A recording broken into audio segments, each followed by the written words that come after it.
This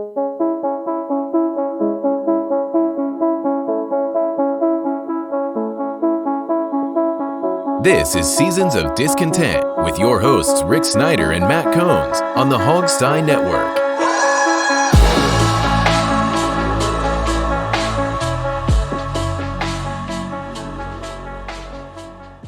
Welcome to Seasons of Discontent, Season 7, Episode 4, brought to you by Rick Snyder's Washington on YouTube, and I'm Rick Snyder. I'm Matt.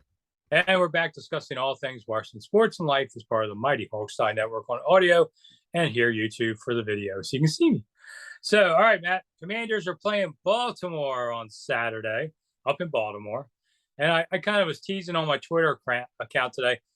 You know, it doesn't mean anything, I know, but Baltimore's won 22 straight. If the Commanders could beat them, it'd at least be worth some laughs in the neighborhoods around here, you know, Maryland, of, we knocked off your team, you know, that kind of thing. That's all it's worth. But I think starters will play some, kind of waiting to hear about all that. But 22 straight preseason games is impressive. And I know they say it means nothing, but to me, as Lombardi says, winning is not a sometimes thing. It's an everyday thing. And, you know, you set the pace. I'd rather go into a preseason 3-0 than 0-3, even though I've seen total opposites happen. And I tell you, I watched a little bit of the Cardinals-Baltimore Ravens game last night. Actually, I'm sorry. It was, Sunday night. I tell you what, man, even the Ravens' second team offense looked pretty dang on good. They got a good wide receiver named Likely. Hundley was slinging the ball around. He looked like Lamar Jackson. They're good. And, you know, that's the parallel that I can never get. Like, they're 30 miles apart from one another. How is one so bad and one so good? Like, I just wish Dan would call Bisciotti and be like, what do I do? What do I got to do? Yeah, I mean, because Modell brought a good organization with him, and pretty much all those people are finally gone. Ozzie Newsom's gone, but they were sound. And I mean, I've been up to the Ravens camp. My house to the Ravens is 1 mile farther than my house to the Redskin Park Lawn, you know, believe it or not. But you know, they know to do things well there, and I don't think it's a rivalry, even though I'm sure the TVs will go battle of the Beltways again, which is just nonsense. But, you know, because the rivalries of Baltimore and Washington, for those of you who don't live here, Baltimoreans hate Washingtonians, and Washingtonians don't think anything about Baltimoreans.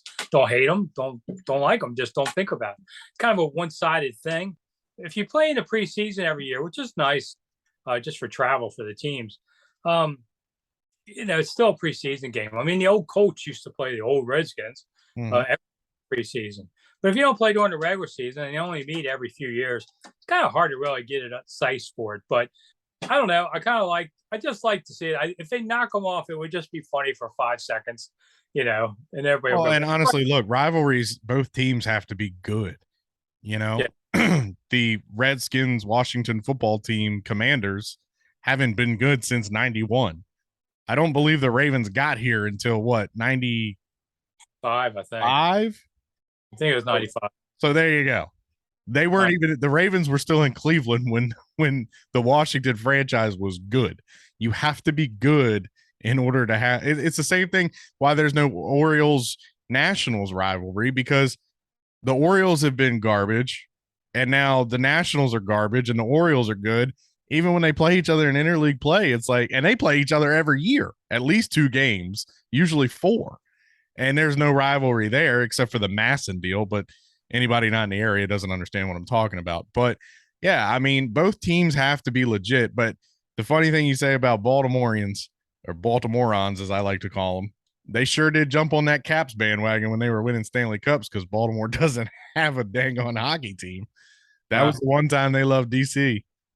Yeah, I didn't know that one. I've worked in both markets at times, so it's just 2 different cities. Yeah, you know, connected by clock roads, to say the least. But all right, so cut down is next week to the final 53. That's how we do some bubble players, who versus who maybe on the rosters. At running back, Jonathan Williams versus Jared Patterson. Which one do they keep? I'd keep Williams. You can stash Patterson on practice squad if you need to. Yeah, and Williams has been getting more carries in the preseason So with a second unit. So I think he gets it. Williams looks more explosive off the ball. And he looks like he doesn't stop running. Like his legs don't stop turning. And that's what I like about Robinson. Tight ends. I don't know who's left. Who's left versus who else is left. But right now, Curtis Hodges versus Armani Rodgers. Consider I've never heard Hodges' name called on a broadcast. I'm going to say Rodgers because that dude was lighting it up in game one. Yeah, and Hodges came, but then he got dinged. They signed him, and then he got dinged. So I don't know, but Hodges is a nice player. That's going to be a tough one, I think, because they can only keep so many. And you already got three guys in Logan, Bates, and Cole Turner. Those three are in there. So you keep a fourth, but I don't know if you keep a fifth. Mm-hmm. This one's tough. Wide receivers, Alex Erickson versus Kelvin Harmon. Harmon coming back from injury. That's tough. Let's see. You're going Terry, Samuel, Brown, Dotson. They keeping 5 or 6, you think? 6. I think they go 6. You think maybe 5th would be Milne? Yeah, I think Milne's 5th. Probably because he might be their punt returner. Yeah. I don't think Harmon might. Maybe Harmon's not quite. Well, no. 6 is going to be Cam Sims, so I say both get cut. There you go. Well, the problem, they like Erickson a lot. They wanted to do kickoff returns with him, but then they didn't do it in the games. So I don't know what that's about. Harmon is like a lost penny, keeps coming back. Mm-hmm. They keep cutting him. They keep putting him on practice squad. They keep trying to do things. The old pit draft pick. And yeah, he's still here, but I don't expect him to last either. And they may both be gone, as you said. Yeah, I forgot because they signed Cam Sims. Like that was a free agent move. They definitely like Cam. Cam will probably be 5th. I would say Milne 6 because look, Ron talked about Milne a lot last year after they drafted him. I think they definitely keep Milne. He has shown enough that he would probably get picked up if cut. So you could probably cut both of these guys and stash Erickson. I don't know about Harmon. I don't know if you save a space for him. Yeah, be interesting on that one. All right, defensive end, James Smith-Williams or William Bradley King? 2-3 name guys. Smith-Williams has had more of a track record. Yeah, I like William Bradley King. He's a draft. I do too. I mean, I think he was the 7th last year. You probably stash him again. He's got potential though, but Smith-Williams has done some too. So, cornerback, Corn Elder or Danny Johnson? They're clearly going in another direction at punt return and kick return. So I would say that Elder probably stays over Johnson. Yeah, he got whacked the other day. Pretty good. Just like, I was going to say one thing about Cam Sims. You saw Cam Sims nearly get knocked out, and 2 plays later, he's catching a touchdown, which is what he does. That's the beast.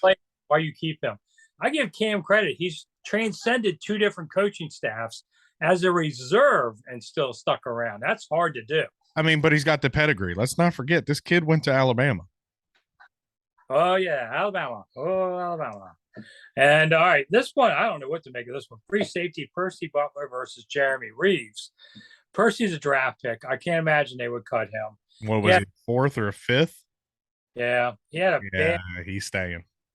Yeah, that was a bad penalty on a late hit kind of thing. Let his emotions get the better of him on that play. Jeremy Reeves, I like. Jeremy Reeves. Good player. He's a baller. He's not the best player. He'd be the last guy on there, but I don't know. I still think he might stick around. Overall, I think roster cuts are not easy this year.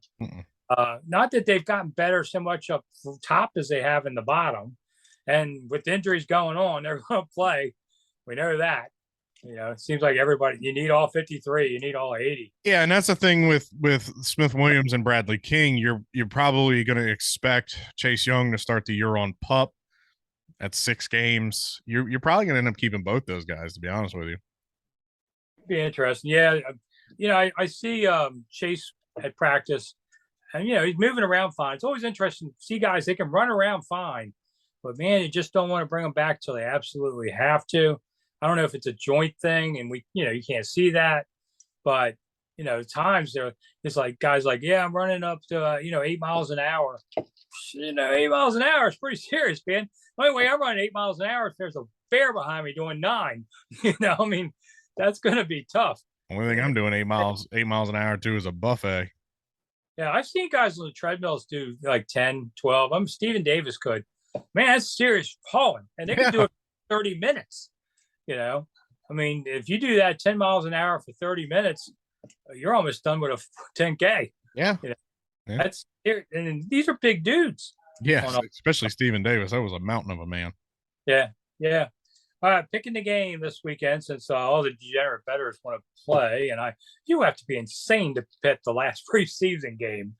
I'm going to take Baltimore 28-13. I say they run to a big lead. Sam Howell gets some points back at the end. That's funny. I was going to say 31-10. All right, so we're near it. I was only a field goal off last week. People were like, "Hey, man, you almost got it right." It's like, I'm just taking a guess. Yeah.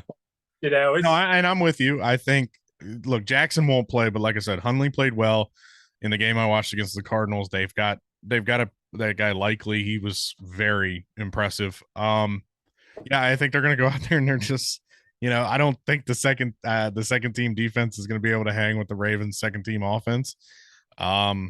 I guess probably Heineke gets a half and Howell gets a half, and Howell will do mop up duty. That's kind of what he did against the Panthers and the Chiefs. Although, hey, there wasn't a lot of Sam Howell talk this week because since he threw that interception and didn't really do much. It was maybe we'll simmer down the Sam Howell talk, but I'm still sticking to it. I think within the next 2 years, he's probably the starter of this team. Yeah, it'd be interesting to see the crowd count in Baltimore. The Kansas City one was almost filled, and there were a lot of people there. So for everyone that says, "Oh, the Commanders don't draw in preseason, it doesn't matter," well, it matters in Kansas City. Because that was a dress rehearsal, so everybody wanted to go to that game. Yeah, and Mahomes looked everything you thought he would look. Oh yeah, I mean, he dropped a dime on one of those touchdowns. I mean, it was impressive. So I remember, man, I wanted him in the burgundy and gold so bad. Nice player, no doubt of that. Part, Matt. I'm packing up. I guess stuff's falling apart. Yeah, look at that. I would say. All right, so we got. All right, so in the last minute here, let's see. You can always come to YouTube to see my daily videos. Rick Snyder's Washington, morning and night, sometimes in the middle of the day. Depends what goes on. We have the live chat on Mondays on YouTube, 8 to 9 Eastern. So you can come talk about whatever you want. I think they'll get heated after these games, to say the least. New book coming out, 100 Things Washington Commanders fans can know and do before they die, which I understand will be released on September 13th. And I asked my publisher, "Hey, man, you got any copies?" He goes, "Oh, supply chain problems." Oh, geez, whatever. But I'll have them on my book site, my website, coming in September, and I can autograph them for you. And if you want Matt to, well, I'll knock a buck off. So, whatever. Hey, the last time you signed a book for me, you were saying, "Here's to the son I'm glad I never had." Yeah, I know. So I need a Commanders book. Maybe it'll have a nice sentiment in it instead of the Redskins one you gave me. Could be your new birthday present. We'll see. To be honest with you, it's toilet reading anyway. Your books go in the toilet. Whatever, the money goes in my pocket. So, all right, I'm out of here. Thanks to that. I'm Rick Snyder. I'm Matt. See ya. Bye.